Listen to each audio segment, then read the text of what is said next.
Guys, welcome to the show. This is going to be a really fun podcast with my friend Brian Rimsza. He's going to do a little Utah elk recap, and then he's going to tell us about his Montana moose hunt.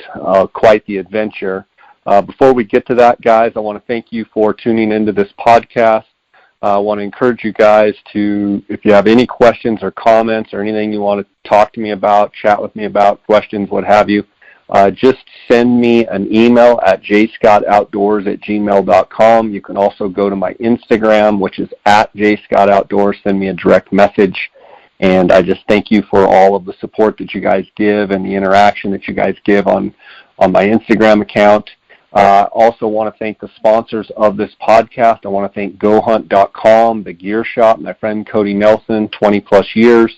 He's the optics manager over there. If you guys have any binocular, spotting scope, tripods, range finders, anything to do with glassing, any optical needs at all, give Cody a call. He's going to give you a great deal. He gives all the J. Scott Outdoors podcast listeners a great deal.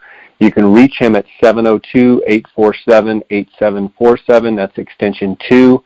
You can also send him an email directly at optics@gohunt.com. I want to thank KUIU Ultralight Hunting for their sponsorship. You can find out more about KUIU. Go to kuiu.com. You can also tune into my Instagram storyboard. I'm about 3 times a week answering questions from podcast listeners and Instagram followers, and a bunch of questions come in about KUIU gear. I want to thank KUIU for their sponsorship. Also, PhoneScope, phonescope.com. If you go there and use the JScott19 promo code, you're going to get a 10% discount. And onxmaps.com. You're going to hear Brian talk about onX Maps. Using onX Maps, I use them every day. Love the features on onX Maps. Go to onxmaps.com. Use the JScott19 promo code. You're going to save 20%. Guys, let's get right to this episode with Brian Rimsza and have some fun. All right, guys, this is going to be a fun episode. We've got my friend Brian Rimsza. Brian just got back from a Montana moose hunt. He also had an elk hunt in Utah with his dad. Brian, it's good to have you on the podcast. How you doing? I'm good, Jay. It's good to be back. It's been a busy month of September for sure, so it's time to do some recapping. Yeah, for sure. This moose, what an adventure. I'm excited to get into that. Before we talk about that, you had kind of had your eggs in the basket this year of, you and your dad drew Utah tags and we're going to go Utah elk hunting. And then you found out and were really surprised about drawing this Montana moose tag. But let's talk about the Utah tag first. How'd that go? Utah was a blast. My dad and I had 12 points, so we were pretty much, there was like a 3 or 4% chance we weren't going to draw, but we were pretty much guaranteed to draw the Utah elk tag in the Wasatch. And we had set up, we're going to hunt some private land over there with Wasatch Hunts, which is Brett Simonson, and Simonson. He's obviously a good friend of ours, through Breck Bundy and the NBA crew. They've got a pretty big piece of property over there with a lot of elk, and so that was kind of going to be the hunt of the year for Dad and I. Dad really, his goal is to hunt. He really wants to hunt elk every year. It doesn't matter necessarily where. It doesn't have to be the biggest bulls, but he just something he loves to do, and so that was kind of our plan this year, was to go on that hunt and just see what we could do. So you pretty much knew that if you put in with those points, you were going to draw. It was just a matter of getting it set up and being able to hunt that property you wanted to hunt. How was the Wasatch as far as the bugling and the experience? How was that?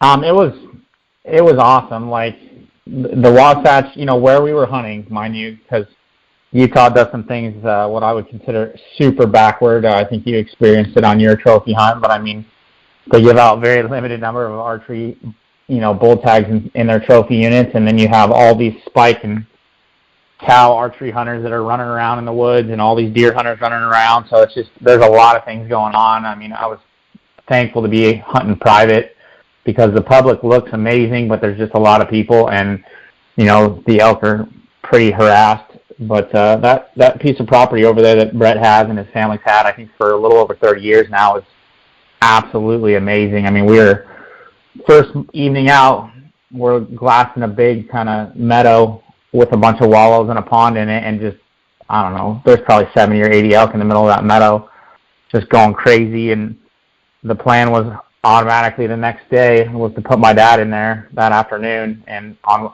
the wall that we were watching a bull hammer. And we ended up doing that, and, you know, he ended up killing a bull the second afternoon off that wall. I mean, no sooner did he get in there and the elk were just running down there to him. So, I mean, it was pretty cool deal. So did you get to watch? So the plan was like get your dad a bull first, and then you'd kind of hunt. So were you sitting with your dad, or did you watch with binoculars, or how did it go down? There's like 4 wallows spread out over about 400 yards, and so my dad sat kind of the farthest, what we thought was the best one, and then I sat another one about 200 yards away. So I got to watch all the elk run down out of the trees to him and then get into the wallow. We almost didn't, Brett and I got him set up in there, and we almost didn't get out of there. I mean, we were literally setting him up, and I look up, and here comes 3 cows running down the hill, you know, coming in. And fortunately for us, they didn't stay very long, and they just came in and then got out of there, so that was always good. But, I mean, literally, we got them set up, and they were on us and came in, and it was quick. And then you got to hunt yourself? Tell me about that. Yeah, I hunted myself. Chased a real good bull that was a big 6-point. Ended up getting on him and getting a shot at him on the 3rd evening. And everything looked good. I thought I smoked him, and then we ended up turning him up. We trailed him that night and then let him lie, and then came back the next morning and trailed him up again. And, man, he kept going on us, and we finally turned him up. And when we turned him up, he was still bugling and raking trees, and he had my arrow in him, and it was just I shot him high, and just kind of a heartbreaking deal. And we got back on him that night, and I should have killed him that night.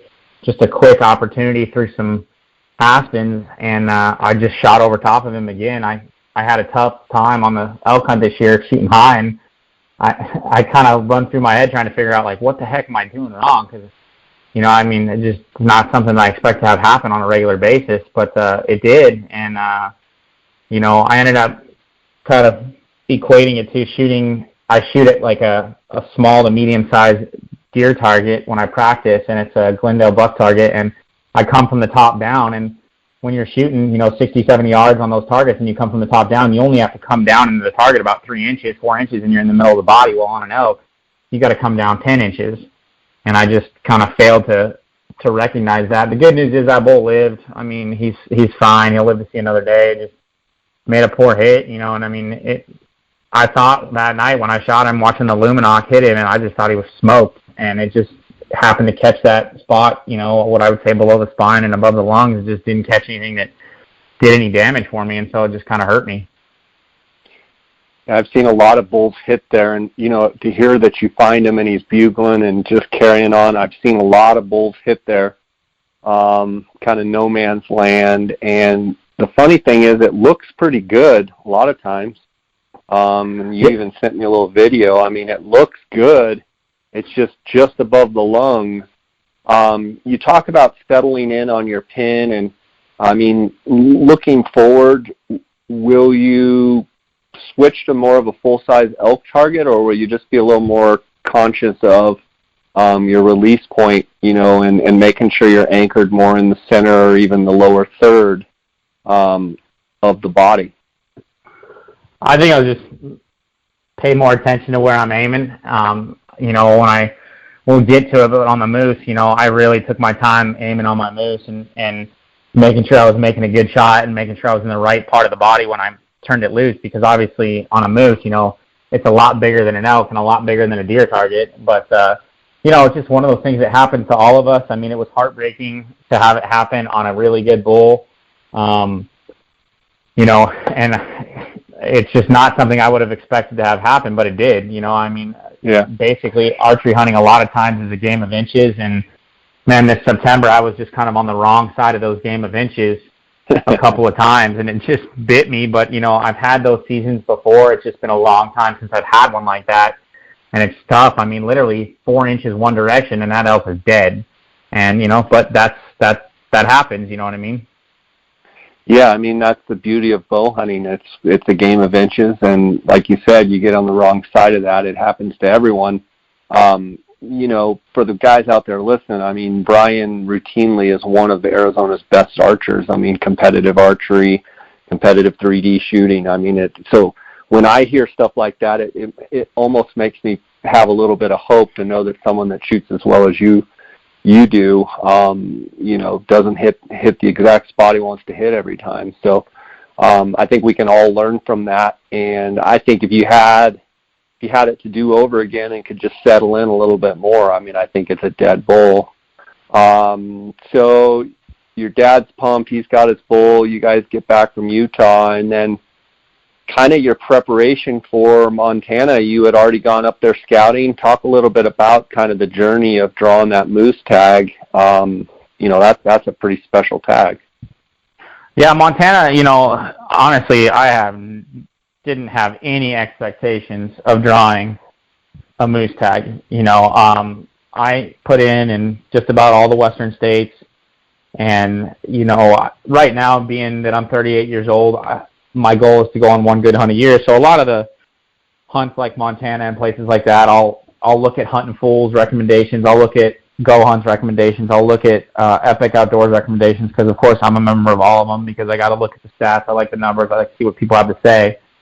And I always put in for the best hunts, because I'm young and, I've got some time. And so I put in for, it's 331.50, which is commonly referred to as the Ruby River drainage. It's kind of, I would call it south central Montana. It's about an hour and 20 minutes west of Bozeman and south, and then it's about 45 minutes east of Dillon, Montana. And you're hunting basically the west side of the Gravelly Range and then the entire Snowcrest Range.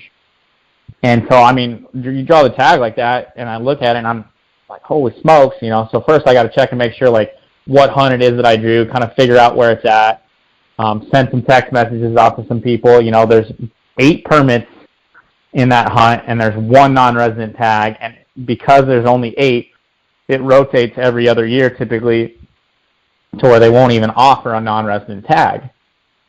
So, I posted on social media that I drew the tag, and, you saw it, and fortunately for me, you put it out to, your viewers, your listeners, and stuff like that. And a guy named Heath Hansen contacted me and contacted you, and, he lives in Twin Bridges, which is about 45 minutes to an hour north of my unit. And, man, he was just a wealth of information right off the get-go. So, I mean, we started talking, and, I mean, he reminds me of, he had all the information on this spot for moose like I would have on spots in Arizona to share with somebody. And so he kind of got me dialed in. I mean, the biggest thing when you're hunting, I had 3 big mountain ranges that I could hunt for moose. And, it's obviously you're limited on time in the aspect of it's a 16-hour drive to get up there. And the hunt's long. The hunt goes from September 15th to December 1st. And my goal was to hunt during the rut, and then people said I could come back once the leaves fell off the aspens and stuff, and it would make it, and the willows and stuff, would make it a lot easier to see some of these moose if it came to that. So obviously the goal is to try and figure out where are you going to spend your time, because there's no way I can cover the entire unit. And so fortunate for me, Heath lined me out in about 6 or 8 drainages to spend my time.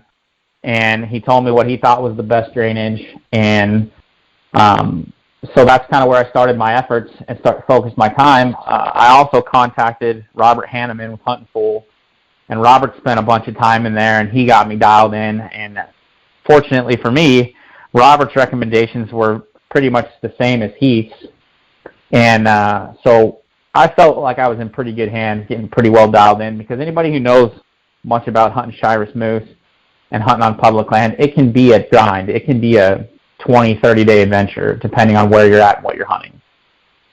And so I had set some time aside after doing all my legwork, on Google Earth and checking these locations on Onyx, and then talking to the game biologist and talking to another hunter that Heath's buddy's dad had the tag in 2017, and he killed a big old moose.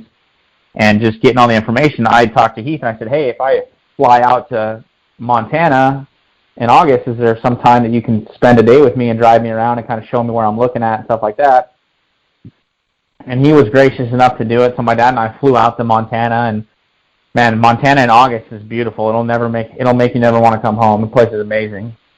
Yeah. And everybody's super nice. And so we kind of went out and drove around. The first night we got there, my dad and I drove around and checked things out and saw like a handful of moose, but they're all on private property where I couldn't hunt.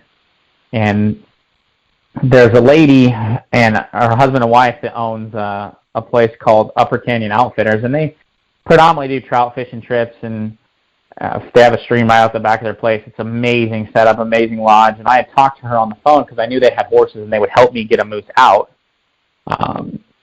because obviously it's a big endeavor. And you're still working on who's going to go with you on these hunts, because usually you can get people to go for a week, and my plan was to go for 14 days. And so I knew there might be a chance that I'd be hunting by myself on some of that time, and obviously I'd need some help. So the first thing we did is we rolled into Jake and Donna's place at Upper Canyon, and Donna's just a super nice lady. I mean, everybody in Montana is amazing, always super nice. And, Donna meets us there. It's like 5 o'clock in the afternoon, and she's just, talking to us about the moose and everything. And she's like, hey, I just had a big party cancel. If you want to stay here, I'll give you a great deal. And so I was like, heck yeah, I jumped at the opportunity of that, because when you're driving that far, it's hard to take a full camp, take a buggy with you, and get everybody there. And to have just a warm place to stay where I didn't have to set everything up, and I knew that she'd be helping me get my moose out. So we jumped at that opportunity, and that turned out to be a sweet setup for us. I mean, because we got there in a freaking blizzard, and not having to set up a wall tent in a blizzard was definitely a nice feature, to say the least. Yeah. But Dad and I drove around and went to the first drainage that night after talking to Donna that Heath had told me to go to, and literally we drove to the end of the road, and I'm glassing, and immediately glassed up a moose, a cow and a calf right away, and I was like, oh, that's a good sign. So the next day Heath met us, and we drove around. He showed us all the unit and everywhere we were going to go and things we were going to do, and kind of showed me some glassing spots. I mean, he got me dialed in. Like, I knew day one where I was going to start, and then I would figure it out from there. And I knew if I got the right group of guys together, which to go with me, we could hammer it out and figure it out. Because, I mean, it's not like we're looking for a coos deer. We're looking for a moose, which is a pretty big animal. And so got that all squared away and pretty set up, and kind of solidified my plans. And I was able to commandeer Matt Cutlip to go with me. And some of you guys have heard of Matt or know Matt. And when Matt and I get together, things usually die. It just tends to be good trips. The last hunt we did together was 2014, and he killed a 176-inch desert ram down in the Cabeza Prietas. And then he was with me, along with you, in 2013 when I shot my Rocky in 6A. So, I mean, we have a pretty good track record. And along with Matt, I was able to commandeer Nick Fisher from Arizona Bowhunters Association to go with me. And so I felt like I had a pretty solid team for a week of hunting in Montana. If nothing else, I knew we were going to have a hell of a good time. So with that being said, go ahead. Sounds like it. Yeah, you've got the A-team set up, and now it's just a matter of the hunt date's got to start, and you got to get done with your elk hunt and get up there, right?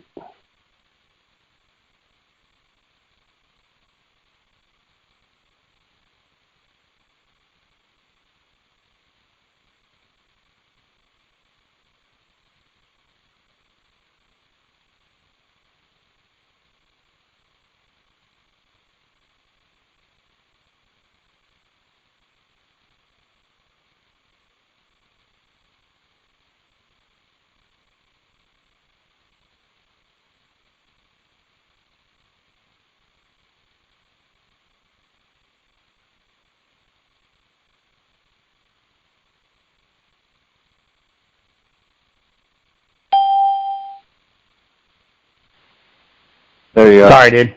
I'm back. No problem. No problem. Oh. So now you just got to get through your elk hunt, and then you guys decided on your dates, and off you went.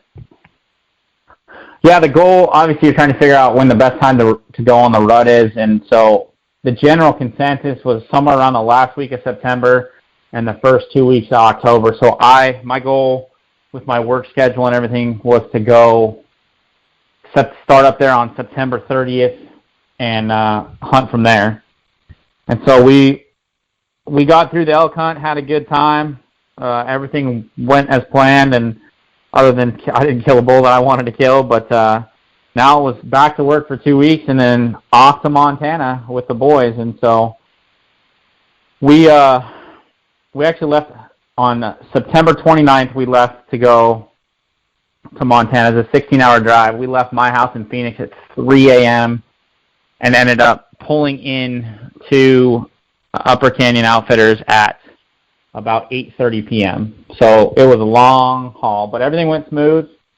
Truck was good. Everything was good. We knew we were getting some weather because Montana got that crazy early storm, and fortunate for us, most of that storm stayed north of where we were at. We did get snow, but, I mean, we didn't get 50 inches of snow, and weather was cold, but, 25 to 30 degrees is what we were dealing with, so it wasn't unbearable, and we didn't have really any wind, which made it nice.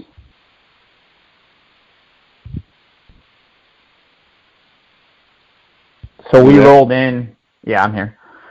We rolled into camp, got everything set, and the goal was to start where I had seen the moose on that trip with my dad, and that was the place that everyone had kind of told us where to go. And I had put some pins out on Google Earth and then transferred over to Onyx, and so we drove up to the trailhead, and it was just socked in. We didn't have really snow or rain or anything, but it was just fogged in. We couldn't see far at all. So we sat in the truck for about 2 hours, and in between the fog coming through and moving off, we got out of the truck and we would glass into the drainage a little bit when we could. And we glassed up a cow and a calf right from the truck, glassed up a herd of elk. And finally, after about 2.5 hours, the weather kind of cleared off a little bit.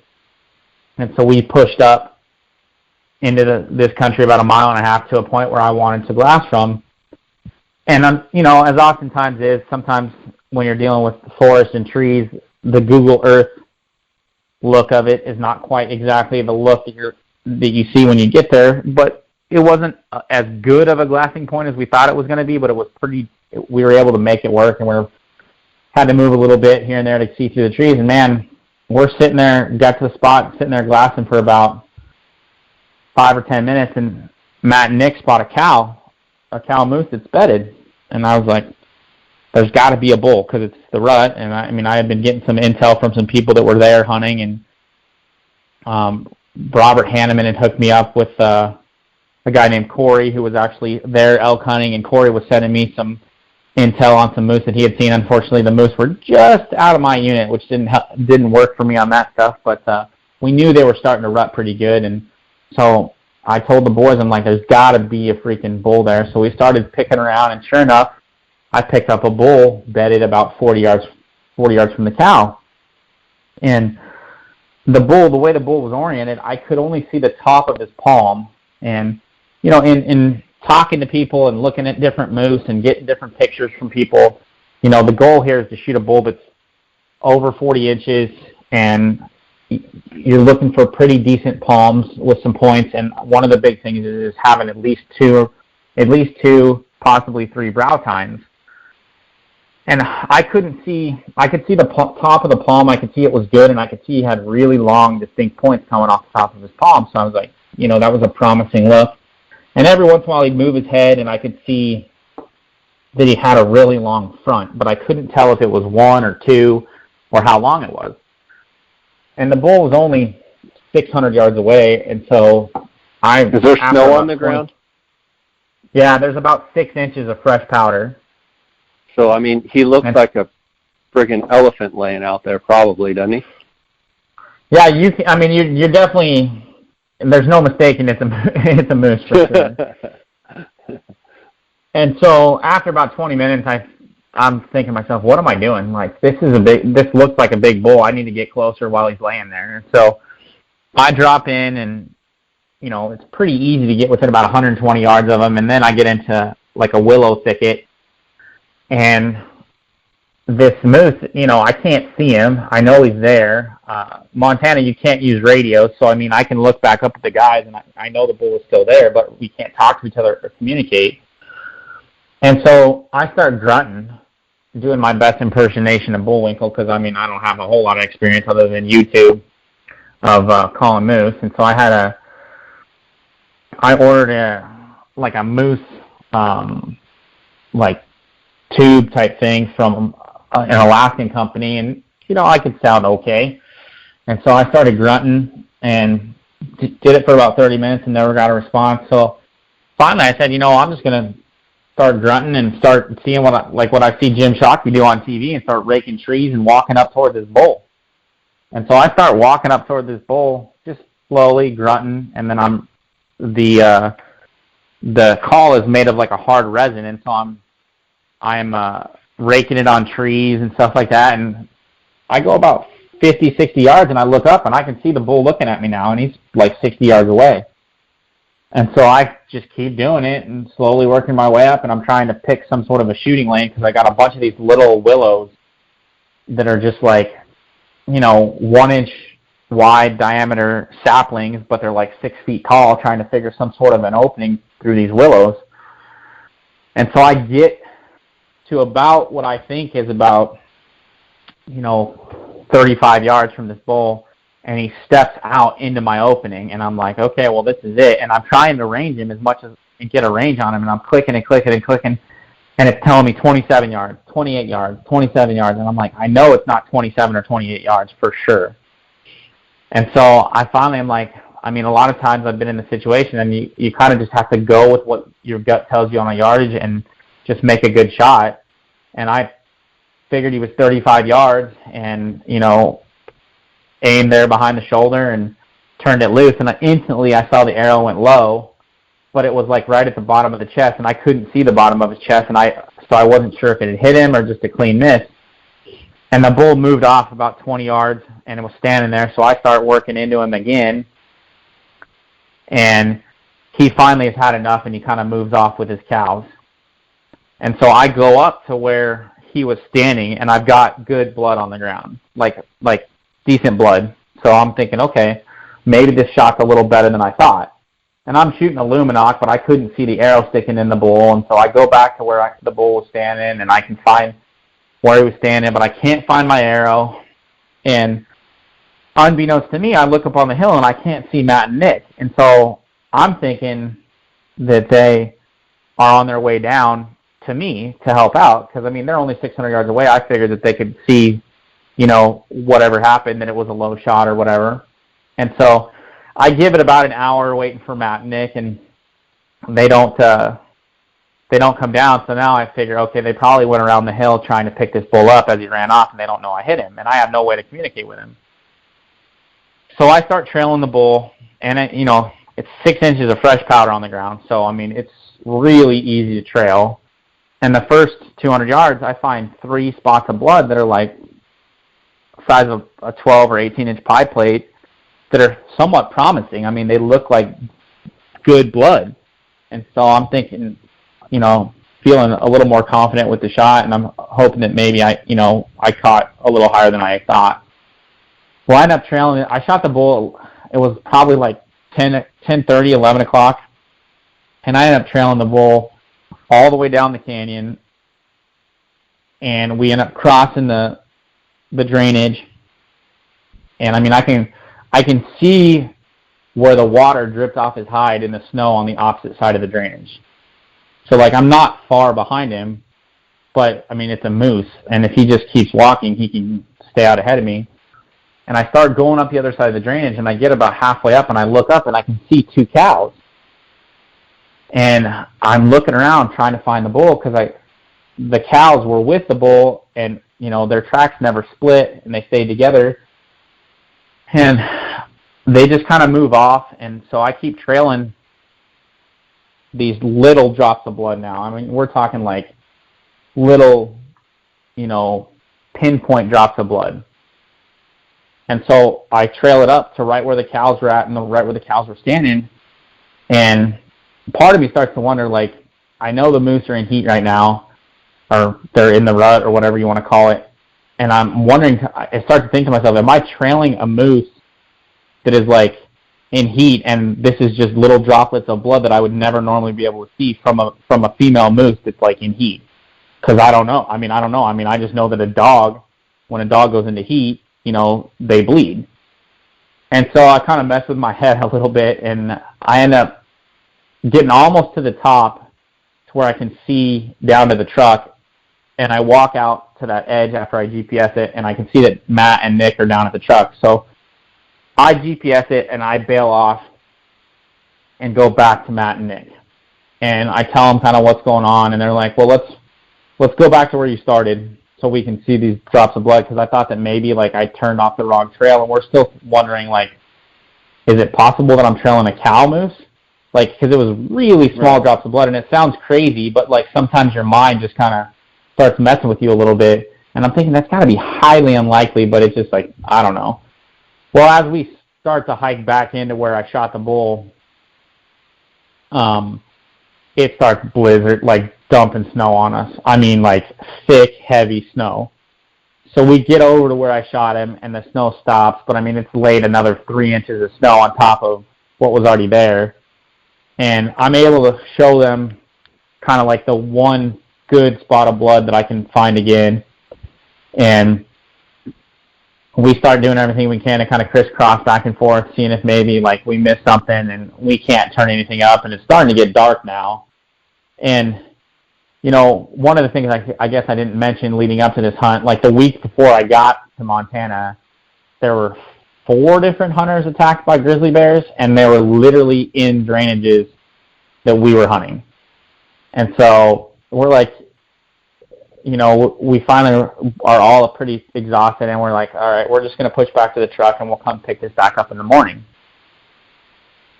So we go back to camp, back to the Upper Canyon Outfitters, and I'm able to get a hold of a biologist, and he's like, yeah, female moose don't bleed. You're definitely trailing your bull. And I'm like, okay, cool. So that, like, puts that to rest.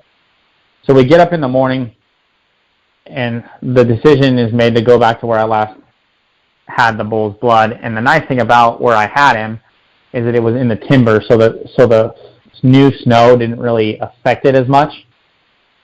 And so we get over there, and it's kind of on the same route that we're going to the glassing spot. So I tell Nick, I said, hey, why don't you go up to the glassing spot and keep glassing, and then we're going to start trailing this bull. Matt and I are going to trail this bull and see where he takes us.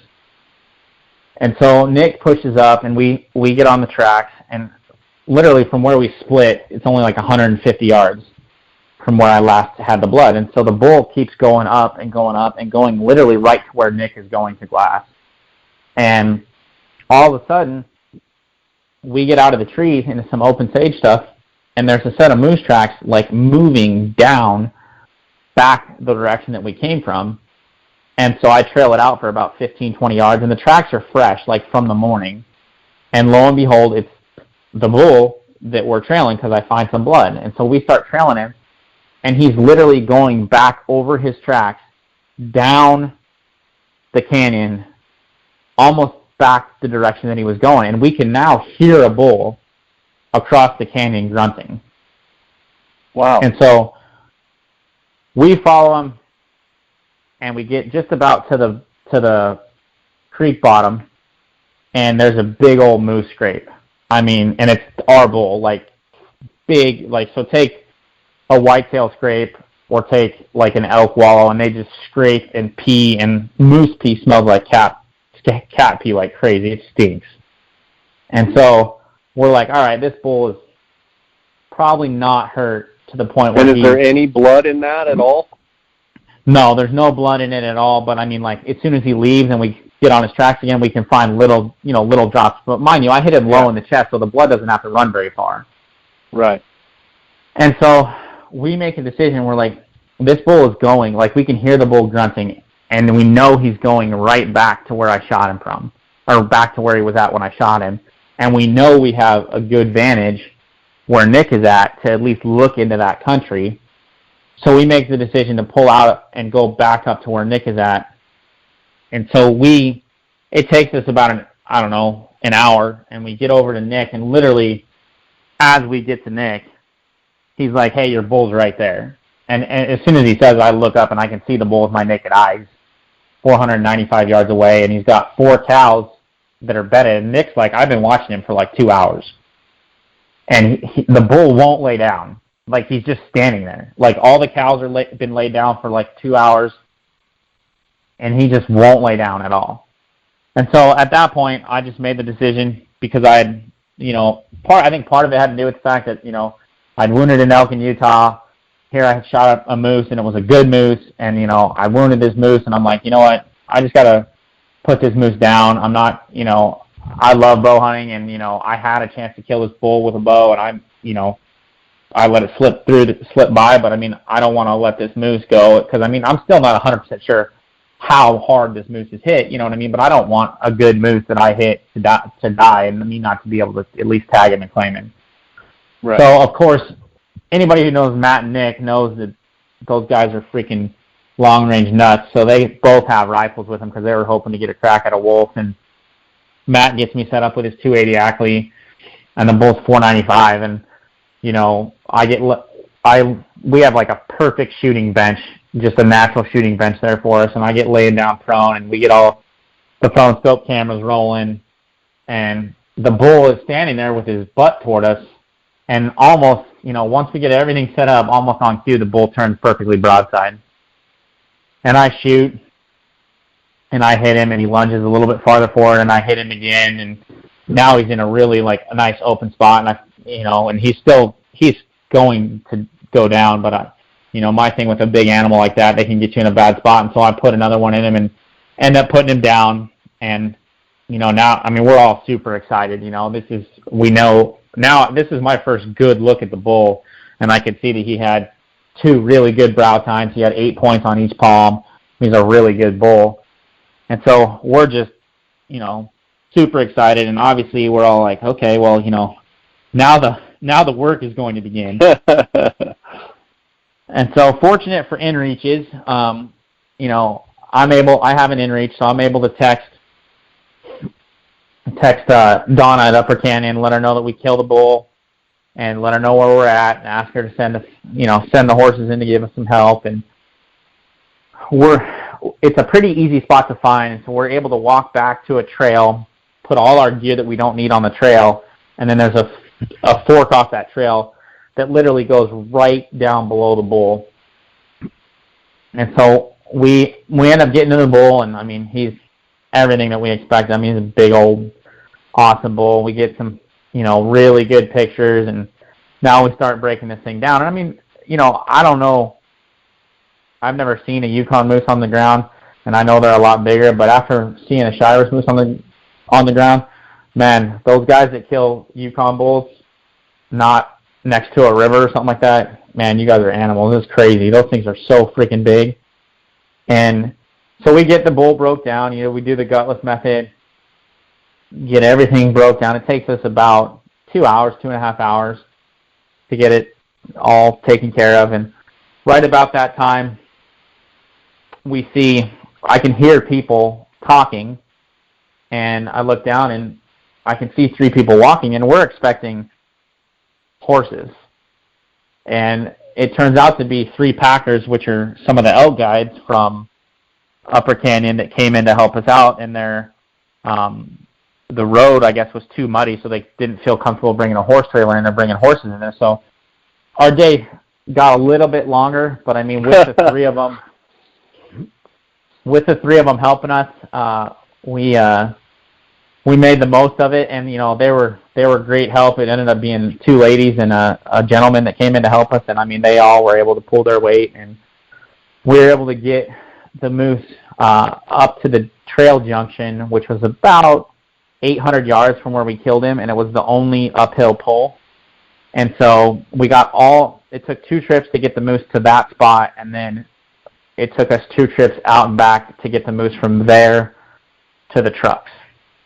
And as a team, we worked on it together, and we did a really good job. And I mean, we made it back to the trucks with our last load before it got dark, which was pretty impressive because all of us were thinking there's no way we're getting out of here before dark. Did you see any grizzly tracks at all? No, we saw some black bear tracks, but we never saw any grizzly tracks. They had kind of an interesting deal up there that was kind of crazy. They had, in like July, actually I think it was August, late August, they ended up having like 13 cows die because they ate some sort of a poisonous weed. And at one point in time, I think they said there were 20 bears on those 13 cows. And so it just put an influx of bears into the area in a high concentration.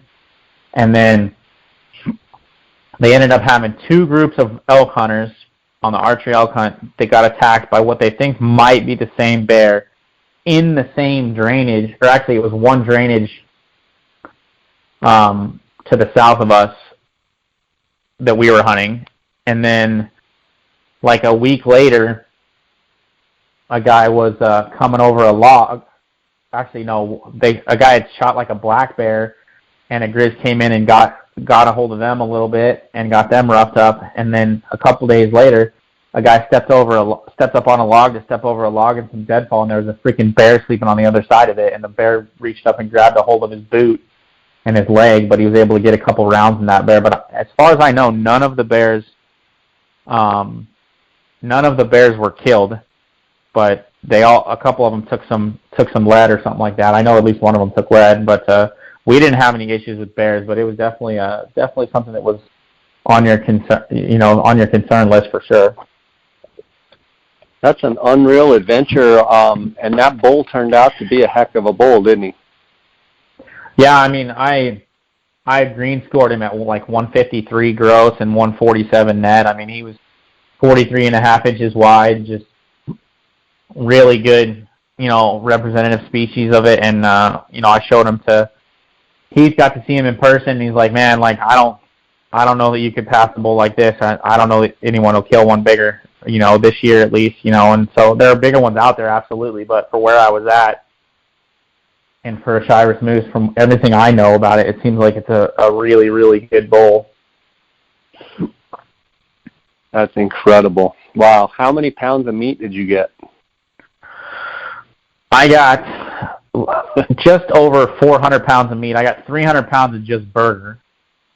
So one of the cool things about it is I was able to go to a meat processor in Ennis, Montana, and it's called Demos, and he was able to process my bull in a day and a half and get it frozen so I could start to drive back home. And I'll tell you what, just like we always do, I took a box freezer with me, and that was a saving grace, man, to be able to put that meat in that box freezer on the way home. Obviously, it didn't all fit in there, but the stuff that was so frozen solid that I was able to put it in, one of the insulated coolers and get it all the way home without any of the issues and stuff like that.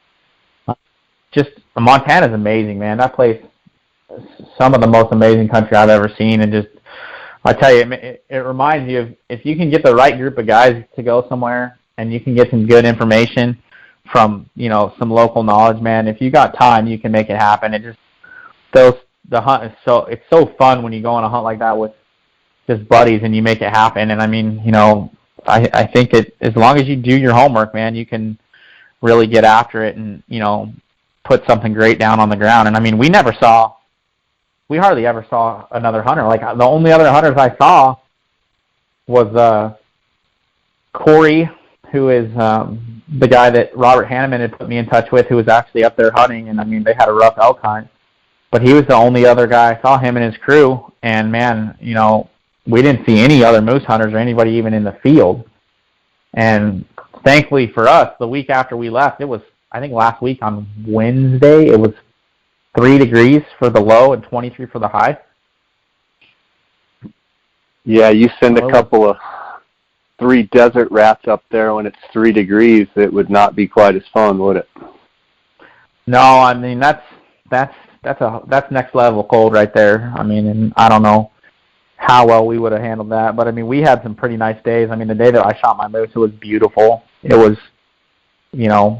hardly any wind. We had some good sunshine, no snow. I mean, it was just an awesome day to be out in the field. And I mean, had some good help and got that thing out of there. I tell you, as a guy from Arizona, one of the things, you're worried about these bears, and so you're kind of trying to figure out, like, how am I going to protect myself with a bear? Like, are you going to carry bear spray? Are you going to carry a pistol? What pistol are you going to carry? Because everybody says you need to carry a freaking hand cannon, which, I mean you're carrying like 15 pounds on your chest. How are you going to mount it? And I tell you, one of the things I found that was super helpful is Jim Graham over at Marsupial Gear makes a Kydex holster mount that goes on the bottom of his bino harness. So it actually attaches to the bottom of the bino pouch. And I was able to carry my Glock there, and I was able to carry bear spray in his radio pouch adapter. So, I mean, I had everything on the front of my chest, and, I mean, everyone's probably saying, well, Glock's not going to do much against a grizzly bear. And, I mean, my intention, honestly, for a Glock was, like, that was last resort. If the bear's already gnawing on my arm or my leg, then I'm going to pull out my Glock and do what I can do.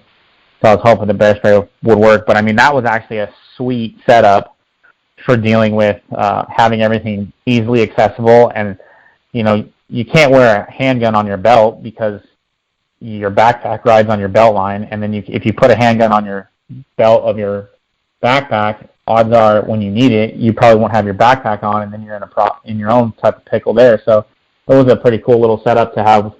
And it's something that I'll probably continue to use even in Arizona because the way it mounts, it's just so hands-free and so out of the way. I really liked it.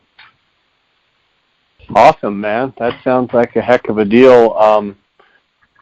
So do you see yourself going after a Yukon moose or Alaskan moose? I don't know, man. Like, obviously I like to hunt and I like the adventure, and I mean those animals live in some amazing places. So I'm sure somewhere down the road I will take on that challenge. But man, I can't even imagine killing a Yukon moose. Another in a 1,000 pounds.